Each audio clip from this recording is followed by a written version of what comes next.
अस्सलामुअलैकुम। आज की मेरी ये वीडियो किसी की ज़िंदगी पर बीती एक सच्ची और सबक आमोज़ कहानी है। वीडियो शुरू होने से पहले मेरे YouTube channel daily night story को सब्सक्राइब करके बेल नोटिफिकेशन को ऑन कर दें ताकि आपको मिलती रहे तमाम चैनल अपडेट्स। आप मेरी वीडियोस को ज़्यादा से ज़्यादा शेयर कर सकते हैं। अब आप मुझे फेसबुक, ट्विटर और इंस्टाग्राम पर भी फॉलो कर सकते हैं। शुक्रिया। मामा होगा तेरा दादा। अरे हाँ, ज़बान काबू में ही नहीं रही। मैं मामा की उम्र का हूँ। मधु हंसकर चली गई। ये सारी बातें अपनी जगह थी, लेकिन जयवर्ती बेइंतहा चालाक थी। मधु से चूँकि उसे कोई ख़ास काम लेना था, इसलिए वो उसका पूरा इम्तिहान लेना चाहती थी। वो देखना चाहती थी कि जो राज उसे सुनीता ने सौंपे हैं और ख़ास तौर से जयवर्ती के इशारे पर कुछ कहानियाँ मधु के कानों में पहुँचाई गई हैं और उसे ये हदायत कर दी गई है कि ये कहानियाँ कभी बाहर ना आ जाएं। तो क्या मधु इन दास्तानों की और इस राज की हिफाजत कर सकती है? जयवर्ती ये जानना चाहती थी। वैसे भी अब मधु को बहुत बड़ा मुकाम मिल गया था। इस वक्त सुनीता इस हवेली की तकदीर बनी हुई थी और ऐसी किसी शख्सियत का दोस्त होना भी बड़ी बात थी। चुनाचे मधु के पाँव ज़मीन पर नहीं पड़ रहे थे और सारी दासियां उसे रश्क की निगाह से देख रही थीं। दिन भर वो सुनीता के साथ रहती, रात को अपनी रिहाइशगाह पर वापस आ जाती। इस वक्त भी रात हो चुकी थी और वो सुनीता के पास वापस आ रही थी। हवेली में आज का ज़रा सन्नाटा सा था, क्योंकि धर्मराज किसी बड़े सरकारी काम में उलझे हुए थे। सुनीता भी इन दिनों तन्हा ही थी। मधु काफ़ी देर तक सुनीता के पास बैठी रही थी और अब वापस अपने घर की तरफ चल पड़ी थी। हवेली सुनसान हो गई थी। पहरेदार दूर दूर दराजों पर थे। जिन रास्तों से गुजरना था वो तारीख थे। इसका रोज़ाना ही इधर से आना जाना था। वो मुलाजमों के क्वार्टरों की तरफ जा रही थी। वो इस वक्त हवेली के एक सुनसान गोशे से गुजर रही थी कि अचानक ही उसे कदमों की आहट सुनाई दी। उससे पहले कि वो संभलती, कई अफराद इस पर टूट पड़े। एक ने ज़ोर से उसका मुंह भींच लिया, दूसरे ने उसकी आंखें पर पट्टी बांध दी और फिर किसी ने उसे आसानी से कंधे पर डाला और चल पड़े। इन ताकतवर मर्दों के साथ मधु की एक न चली थी। न जाने वो उसे कहाँ ले जा रहे थे। वो होश व हवास में थी। शुरू में उसने जद्दोजहद की थी, लेकिन फिर उसे एकदम एहसास हो गया कि ये जद्दोजहद उसे ज़िंदगी से महरूम कर सकती है। उसे एक आवाज़ अपने कानों के नज़दीक सुनाई दी। अगर मुंह से आवाज़ निकाली तो यहीं गर्दन मरोड़ कर फेंक देंगे। ये आवाज़ इस कदर खौफनाक थी कि मधु के होश व हवास जवाब दे गए थे। थोड़ी देर के बाद किसी जगह पहुँचे उस शख्स ने उसे कंधे से उतार कर ज़मीन पर बिठा दिया, जिसने उसे कंधे पर उठाकर यहाँ तक का सफ़र कराया। फिर मधु की आंखों की पट्टी भी खोल दी गई। तेज़ रोशनी की वजह से उसकी आंखें बंद हो गई थीं, लेकिन फिर जब वो रोशनी में देखने की आदी हुई और उसने माहौल पर निगाह डाली तो इसका दिल धक से रह गया। उसे जिस जगह लाया गया वो बहुत खौफनाक थी। एक बड़ा सा हाल जिसकी दीवारें नंगी थीं। एक तरफ लोहे का एक बड़ा सा शिकंजा रखा हुआ था। छत के कुंडे से एक बड़ा सा आरा लटक रहा था, जिसकी तेज़ धार आंखों को खीरा कर रही थी। एक रस्सी और एक सतून नज़र आ रहा था। उसके नीचे लकड़ी का एक ऊंचा सा स्टूल रखा हुआ था। मधु ने अपने सामने कई लोगों को देखा, जिनके जिस्मों पर स्याह लिबास थे और चेहरे निकाबों में छुपे हुए। नकाबों के पीछे उनकी ख़तरनाक आंखें झांक रही थीं। मधु का दिल बुरी तरह तड़प रहा था। फिर उनमें से एक ने गर्राई हुई आवाज़ में कहा, तेरा नाम मधु है ना? हाँ, मधु ने कहा। उसे सतून से बांध दो। थोड़ी देर बाद उसे सतून से बांध दिया गया। मधु रोने लगी। जब वह रोई तो सामने खड़े हुए एक शख्स ने एक लंबा सा चाकू खोला और उसकी धार मधु की तरफ बढ़ाकर बोला, आवाज़ बंद करो वरना आंतें निकाल ली जाएंगी। मधु सहम कर खामोश हो गई। तब उसने इस शख्स से कहा, और अब कान खोल कर सुन, जो कुछ तुझसे पूछा जाए उसका सही सही जवाब दे। लेकिन एक बात और भी सुन ले, अगर ज़रा सा झूठ बोला या गलत जवाब दिया तो तेरे इस सुंदर शरीर के इतने टुकड़े कर दिए जाएंगे कि इन्हें गिना भी नहीं जा सकेगा। मधु सहमी हुई आवाज़ में बोली, नहीं महाराज, भगवान के लिए, भगवान के लिए। तो फिर ये बता कि ये सुनीता कौन है? सुनीता? हाँ, सुनीता, इस आदमी ने खौफनाक लहजे में कहा और मधु के अंदर एक अजीब सी कैफियत उभर आई। जो पुरस्कार सुनीता ने उसे बताए हुए थे। इनके बारे में उसने कहा था, मेरी सखी, अगर मेरे बारे में तूने किसी को बता दिया तो समझ ले कि मारी जाऊंगी। वो मन ही मन में लरजने लगी। अब क्या किया जाए? क्या इसका राज खोल दूं जिसने इसे अपनी सबसे करीबी सखी बनाया है, या फिर इन राज़ों को छुपाए रखूं जो उसने मेरे सुपुर्द किए हैं? जवाब दे सुनीता, कौन है? महाराज, आप जानते हैं कि मैं हवेली की एक मामूली सी दासी हूँ। इसमें कोई शक नहीं कि रानी सुनीता जी ने मुझे कदमों में जगह दी है, लेकिन इससे ज़्यादा मैं कुछ और नहीं जानती। तू इसकी राजदार सहेली है, तुझे इसके बारे में सब कुछ मालूम होगा। आप खुद सोचें महाराज, रानियाँ अगर किसी दासी को सहेली कह दें तो दासी सहेली तो नहीं बन जाती। ज़ाती बातें तो कोई भी किसी को नहीं बताता। मैं तो बस इतना जानती हूँ कि वो हमारे महाराज धर्मराज की चहेती हैं। मधु अब संभलती जा रही थी। ये फ़ैसला तो उसने कर ही लिया था कि चाहे ये लोग इसके साथ कोई भी सलूक करें, वो राज नहीं खोलेगी जो सुनीता ने उसे बताए हैं। इस शख्स ने घूरते हुए कहा, यह तो हमें मालूम है, लेकिन इससे आगे क्या है? मैंने कहा ना, आगे पीछे कुछ है भी तो कम अज़ कम मुझे इसके बारे में नहीं मालूम।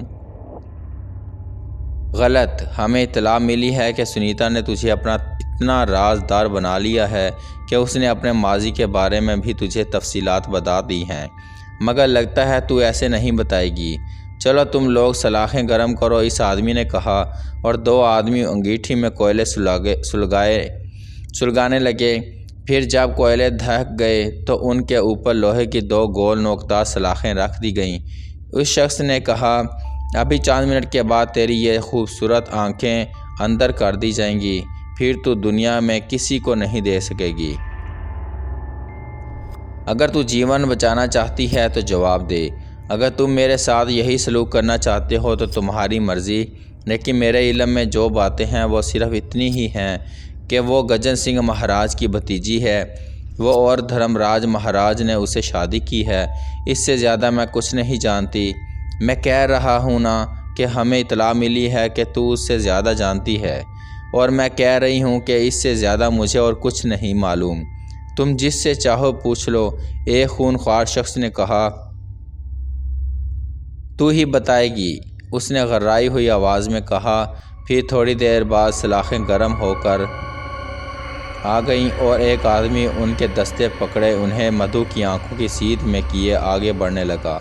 मधु के पूरे बदन से पसीना फूट रहा था। उसने खौफज़दा होकर सोचा, अब सारा संसार इसके लिए तारीख हो जाएगा, लेकिन ठीक है, हो जाए। जब बात की है तो ऐसा ही सही। सलाखों की तपश अब उसके चेहरे के करीब महसूस हो रही थी। उसने खौफज़दा होकर आंखें बंद कर लीं। देख, आप भी सोच ले, कुछ नहीं जानती, मैं कुछ नहीं जानती, मधु ने कहा और दांत भींच लिए। वो मुंतज़िर थी कि अब इसकी आंखों में गर्म सलाखें उतर जाएंगी, लेकिन उसे इसी शख्स की आवाज़ सुनाई दी, मेरा ख्याल है इसे खोल दो और इसकी गर्दन उड़ा दो। अगर ये कुछ नहीं बोलेगी तो भी हमें इससे ख़तरा है। ठीक है, दूसरे नकाबपोश ने कहा। फिर मधु को खोल दिया गया और वो लोग उसे लिए हुए लकड़ी के इस टुकड़े की जानिब चल पड़े जो आरी के नीचे रखा हुआ था। मधु के दोनों हाथ बांधकर उसे लकड़ी के टुकड़े पर लिटा दिया गया। गर्दन के ऐन ऊपर वो चमकदार आला जगमगा रहा था जो एक रस्सी खोल देने से नीचे गिरता और मधु की गर्दन भट्टे की तरह कट जाती। फिर एक स्याहपोश इसी रस्सी के करीब पहुंच गया। मधु ने खौफज़दा निगाहों से आरे को देखा तो वो शख्स बोला, एक आखिरी मौका और दे रहा हूँ तुझे लड़की, आप भी सच बोल दे। कुत्ते हो तुम, कुत्ते हो, भाड़ में जाओ, चूल्हे में जाओ, ख़त्म कर दोगे ना मुझे? कुछ नहीं मालूम, मैं कह चुकी हूँ तुमसे, मैं कुछ नहीं जानती, बिल्कुल नहीं जानती। मधु जज्बाती अंदाज में चीखी और उसका जहन तारीक हो गया। बेहोशी ने उसे मौत के खौफ से निजात दिला दी थी। वो बेहोश हो गई थी। तब ही सामने खड़े हुए लोगों में से एक ने कहा था, वो बेहोश हो गई है। उसी वक़्त सुनीता जयवर्ती के साथ अंदर दाखिल हुई। जयवर्ती उस वक़्त इंसानी शक्ल में थी और सुनीता के साथ चल रही थी। फिर दोनों अंदर आ गईं। जयवर्ती ने मुस्कुराते हुए कहा, तुम्हारा शुक्रिया जवानों, बस ठीक है, अब इसे इस क्वार्टर में छोड़ दो, लेकिन एहतियात के साथ। सुनीता खामोशी से खड़ी जयवर्ती को देख रही थी। जब वो लोग मधु को लेकर वहाँ से चले गए तो जयवर्ती ने कहा, मेरा यही अंदाज़ है इस लड़की के बारे में कि वो जान की कीमत देकर भी तेरा राज नहीं खोलेगी। असल में इसमें शक नहीं है कि हमें एक राजदान की ज़रूरत थी जो हमारे सारे राज रखे। जिस लड़की ने जान की कीमत पर भी तेरा राज नहीं खोला, उस पर भरोसा किया जा सकता है। मैं वाकई इससे मुतासिर हूँ, सुनीता ने कहा। उसके बाद वो चल पड़ी। जयवर्ती क्या करना चाहती थी सुनीता को मालूम नहीं था, लेकिन बहरहाल इसका प्रोग्राम मामूल के मुताबिक चल रहा था। वैसे जयवर्ती सुनीता से अपने दिल की बात अक्सर किया करती थी और सुनीता यह सोच रही थी कि धर्मराज ने उसके बारे में जो कुछ कहा था वो ठीक है, लेकिन वो ये भी जानती थी कि जयवर्ती के ख़िलाफ़ किसी कदम के उठाने का मतलब है जो कुछ उसके पास है उससे छीन जाए, और ऐसा वो नहीं चाहती थी। अब भी सब कुछ इसी तरह था। इतनी अकल तो आ चुकी थी उसे कि ये जान ले कि जो कुछ उसे हासिल हुआ है वो सिर्फ़ और सिर्फ इस बूढ़ी शैतान का किया हुआ है। ज़ाती तौर पर वह इस बारे में कुछ नहीं कर सकती थी, चुनाचे बेहतर तरीका यही था कि हर हालत में जयवर्ती से बना कर रखी जाए। इसे बिगाड़ने का मतलब ये था कि सारा खेल ख़त्म हो जाएगा। इसमें कोई शक नहीं था कि बूढ़ी जयवर्ती मधु से बहुत मुतासर हुई थी और अब उसे इस बात का यकीन था कि वो एक बेहतरीन साथी साबित होगी। ये सारे काम बेशक वो दूसरों की दानिश में सुनीता के लिए ही कर रही थी, लेकिन यह हकीकत सुनीता भी थोड़ी बहुत समझ चुकी थी कि जयवर्ती के हर अमल में उसका अपना मुफाद छुपा हुआ होता है, और सुनीता अब किसी तौर इस बात से नावाकिफ़ नहीं थी। चुनाचे उसने दूसरा कदम उठाया। मधु बेहोशी की हालत में अपनी रिहाइशगाह पर पहुंची थी और उसके बाद कुछ ऐसे हालात पैदा हो गए थे कि उसे इस बात का यकीन ही नहीं आ रहा था कि जो वाक़या उसके साथ पेश आया था दर हकीकत आलम होश में था या बेहोशी के आलम में। वो ये फ़ैसला करने से ही कासर थी, हालांकि गुज़रे हुए वक़्त ने उसके आसाब पर बहुत बुरा असर डाला था। लेकिन जब वो दोबारा सुनीता से मिली तो उसने सारा वाक़या सुनाते हुए कहा, पता ही नहीं चलता कि ख्वाब देखा था या वो सब हकीकत थी। इस बात के जवाब में सुनीता के अंदर से जयवर्ती की आवाज़ उभरी, तो क्या समझती है मधु, असल काम रूपमती, जयवती और महिंद्रा का है। ये तीनों मुझसे खुश तो नहीं होंगी और मेरे ख़िलाफ़ न जाने क्या क्या कर रही होंगी। हो सकता है मेरी बहन कि वो तुझसे भी जलने लगी हों और उन्होंने तेरे ख़िलाफ़ भी महाज बना लिया हो, जादू टूने कर रही हों और वो सब जादू टूने ही का असर हो। ये तो आप ठीक कह रही हैं सुनीता जी, पर अब आप बताइए अब क्या होगा। देख, मैं तेरे ऊपर और बहुत सी जिम्मेदारियां डालना चाहती हूँ। बात यहीं पर बस नहीं है, यहाँ राज हवेली में तुझे एक पूरी फ़ौज तैयार करना है जो हमारे लिए काम करे। मैं चाहती हूँ कि चप्पे चप्पे पर हमारे दोस्त मौजूद हों। रूपमती, जयवती और महिंद्रा जो कुछ भी करें वो हमारे इल्म में आना चाहिए, और इसके लिए उन औरतों से बात कर जो इन तीनों की ख़ास दासियों में से हैं। मधु ने दिलचस्पी से आंखें झपकाईं और बोली, इनको तो मैं जानती हूँ, जो रूपमती के साथ होती हैं उनके बारे में भी मुझे मालूम है, जयवती के साथ होती हैं उन्हें भी जानती हूँ, और इसी तरह महिंद्रा। अरे हाँ, ये बात तो मैं आपको बताना भूल गई कि महिंद्रा इन दिनों अपने मैके गई हुई हैं। खैर, वो गई है तो वापस भी आ जाएगी, लेकिन मधु तुझे ये काम करना है। तुम फिक्र ही मत करो, जैसा तुम चाहती हो वैसा ही होगा। जब वो चली गई तो जयवर्ती ने सुनीता से कहा, मैंने जो बातें इससे कही हैं इस पर तुझे एतराज़ तो नहीं है? नहीं जयवर्ती जी, मुझे क्या एतराज़ होगा। बस तू अपना काम करती रह और मैं तेरे लिए काम करती रहूँगी। इसके बाद जब जयवर्ती मक्खी बनकर उड़ गई और सुनीता ने महसूस कर लिया कि उसके वजूद में जयवर्ती नहीं है, तो उसने किसी कदर अफसुर्दगी से सोचा कि क्या वाकई अब मैं इसी तरह इन दोनों के दरमियान खेलती रहूँगी, या फिर अपना भी कोई मकाम हासिल होगा मुझे। कोई ऐसा मिले जो मुझे जयवर्ती के तिलिस्म से आज़ाद करा दे। अपने तौर पर कोई भी काम किया जाए तो उसकी बात ही कुछ और होती है। बहरहाल एक खौफनाक डायन आलम ज़हूर में आ चुकी थी और अपने अपने काम किए जा रही थी। अभी तक तो जयवर्ती ही सुनीता पर हावी थी, आगे चलकर यह देखना था कि सुनीता अपने वजूद को कैसे मनवाती है। सुनीता के माजी को अगर कोई गहरी निगाह से देखता तो सीधी बात थी कि उसे बेकसूर करार देता। एक शैतान ने शैतान तख्लीक किया था।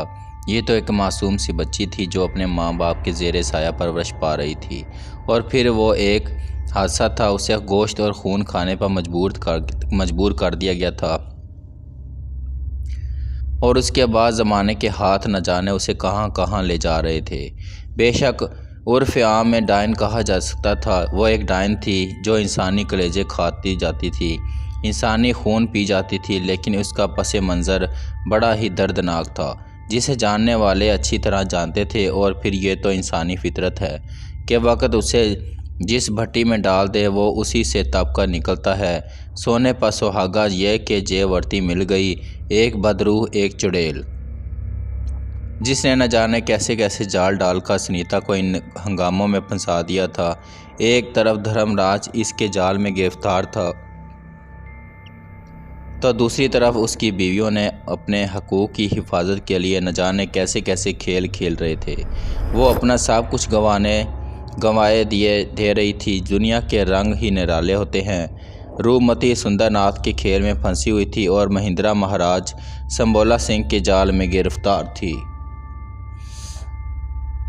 संबोला एक शैतान सिर्फ साधु था, जिसने अपने आप को साधु का रंग देकर रूप बदल रखा था। महिंद्रा ने आखिरकार औरत होने का सबूत दे दिया और अपना सब कुछ गंवा बैठी थी।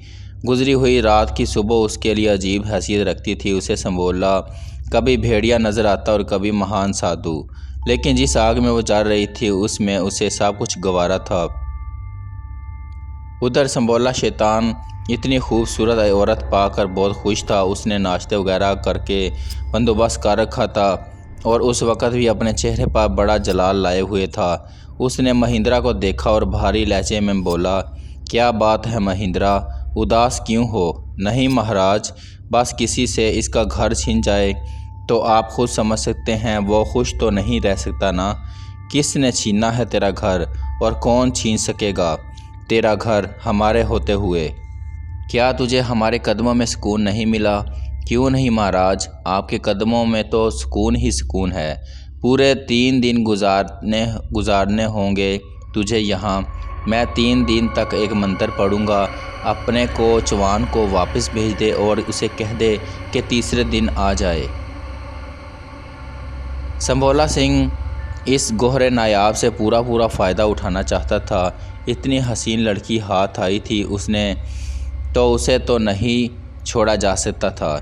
उसे महिंद्रा के चेहरे पर परेशानी के आसार नज़र आए तो संबोला फ़ौरन कहा, अगर तू चाहती है महिंद्रा कि धर्मराज सिर्फ तेरे जूते उठाए, तेरे सिवा उसे दुनिया में कुछ नज़र ना आए, तो समझ ले ये 3 दिन का जॉब ज़रूरी है और इन 3 दिनों में तुझे हमारी सेवा करनी होगी। ठीक है महाराज। और फिर महिंद्रा गर्दन हिलाकर एक तरफ चल दी। वो सोच रही थी कि उसने कुछ खोया है या पाया है, लेकिन ये बात उसके दिल में बैठी हुई थी कि जो कुछ भी है, संबोला सिंह बहुत बड़ा साधु है। जो कुछ भी करेगा उसके हक़ में बेहतर होगा।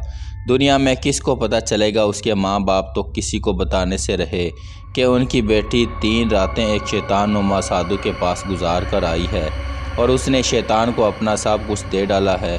बहरहाल औरत थी और औरत अपने इक़्तिदार के लिए ज़िंदगी के हर मरहले से गुज़र जाती है।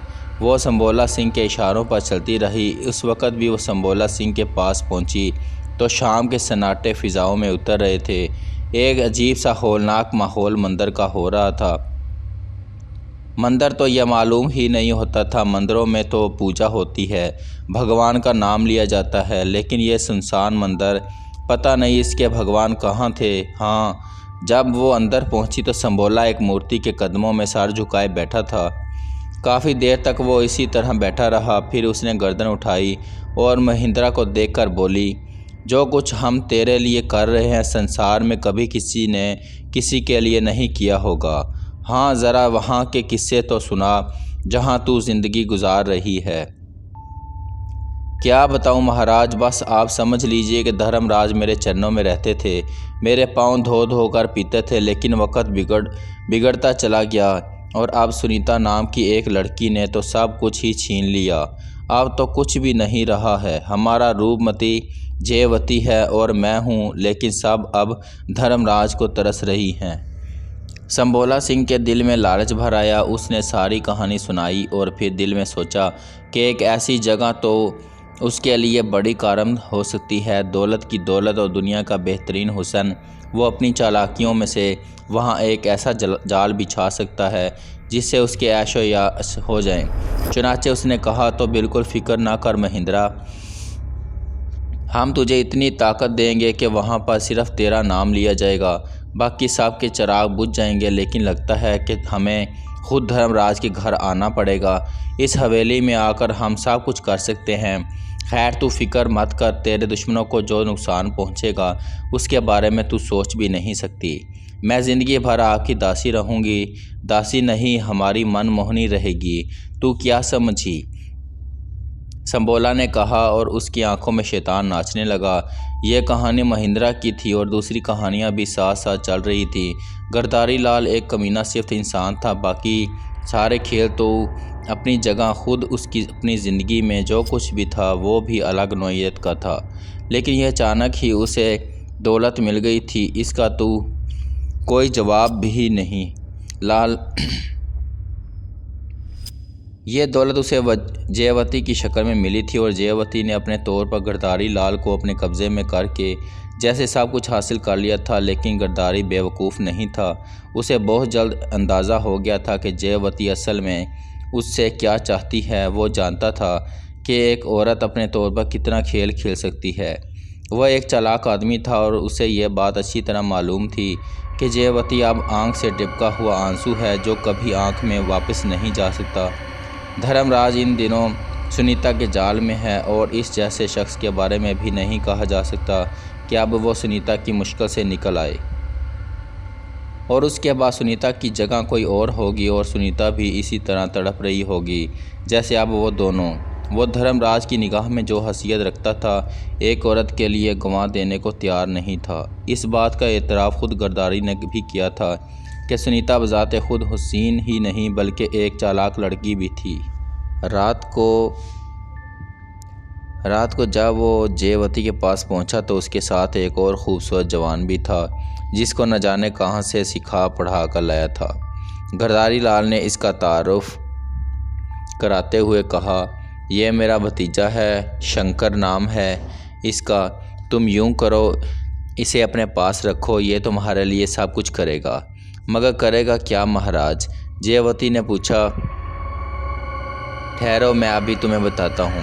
फिर उसने शंकर से कहा, शंकर तुम सुनीता को पहचानते हो? क्यों नहीं महाराज, तुम फिर सुन लो, तुम्हें अपना काम करना है। अगर तुम किसी मुश्किल का शिकार हो तो जयवती तुम्हारी भरपूर मदद करेंगी। ठीक है महाराज, मगर ये करेगा क्या? गरदारी जी, तुम इसकी सुंदरता को देख रही हो जयवती, तुम्हें इस बात से इनकार तो नहीं है ये एक खूबसूरत नौजवान है। हाँ, मैं इसे ख़ास तौर पर सुनीता के महल में माली बनवा रहा हूँ।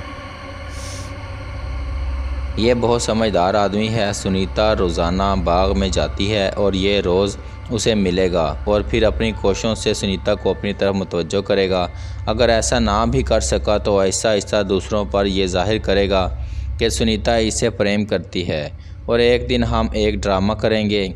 मैं ये बात धर्मराज की कानों तक पहुंचा दूंगा और फिर सुनीता को नशे की दवा पिलाकर उसकी आगोश में डाल दिया जाएगा और वह दिन यहाँ इस हवेली में सुनीता का आखिरी दिन होगा। या तो वह मारी जाएगी या निकाल दी जाएगी और शंकर यही बयान देगा कि सुनीता उसे डरा धमकाकर उसे अपने जाल में फंसाए हुए है। इसलिए हम गुंजाइश निकाल लेंगे और अगर इसकी ज़िंदगी बचने का इम्कान ना रहा तो उसे खामोशी से किसी दूसरी रियासत में पहुंचा दूंगा। जयवती की आंखें हैरत से खुली की खुली रह गईं। इसके फरिश्तों को भी यह गुमान नहीं था कि ऐसी कोई अजीम व शान साजिश की जा सकती है। वाकई उसने गर्दारी का सहारा लेकर बहुत बड़ा कारनामा सर अंजाम दिया था। गर्दारी उसे समझा बुझाकर वहाँ से निकल आया, लेकिन जब वो वहाँ से बाहर निकला तो शंकर की हालत ख़राब हो रही थी। वो बेहद खौफज़दा नज़र आ रहा था। गर्दारी उसे साथ लिए हुए अपने घर आ गया और फिर अंदरूनी कमरे में पहुँच गया। उसने मुस्कुराती निगाहों से शंकर को देखा और बोला, क्या बात है शंकर, परेशान क्यों नज़र आ रहे हो? गर्दारी लाल जी, मैं क्या बताऊं, आपने मुझे ये सब कुछ नहीं बताया था। गर्दारी लाल जी, मैं तो हाँ बोलो, जो कुछ आपने कहा है अगर वो खुल गया तो मेरी तो जान ही चले जाएगी। गर्दारी लाल हंसने लगा, फिर बोला, और अगर मैं तुमसे कहूँ कि ऐसा कुछ नहीं होगा तो? आप बहुत बड़े हैं, जो आप कहेंगे गलत तो नहीं कहेंगे। मगर सुनो, एक बात तुम अच्छी तरह जानते हो कि इस वक्त धर्मराज मेरी मुट्ठी में है। वो सिर्फ करते हैं जो मैं चाहता हूँ। जानते हो ये बात अच्छी तरह? जानता हूँ। जयवती के साथ जो बातचीत हुई उसे भूल जाओ। मैं समझा नहीं महाराज, तुम्हें वो कुछ नहीं करना जो तुमसे कहा गया है। तो फिर कुछ समझने की कोशिश मत करो, जैसा मैं कहूँ वैसा करते जाओ। मगर मुझे करना क्या होगा, बता तो दीजिए आप मुझे। तुम्हें सिर्फ वहाँ रहना होगा जहाँ सुनीता रहती है। तुम बाग में माली की हैसियत से काम करोगे। सुनीता के सामने आने की ज़रूरत भी नहीं है, ना ही तुम उसके बारे में कोई ख़बर उड़ाओगे। बस माली का काम करते रहो। तुम्हें जो इनाम मिलेगा तुम सोच भी नहीं सकते। और अगर तुम्हारी मुलाकात कभी जयवती से हो तो उसे वही कहना जो हमने उसके सामने कहा है। तुम्हें यह काम खुश असलूबी से करना होगा। ख्याल रखना इसमें कोई गड़बड़ ना होने पाए। इसके अलावा तुम इस राज को अपने सीने में रखो। हाँ, अगर यह राज कभी तुम्हारे सीने से निकलने की कोशिश करेगा तो तुम्हारी जान भी इसके साथ ही निकल जाएगी। इस बात का ज़रा ख्याल रखना।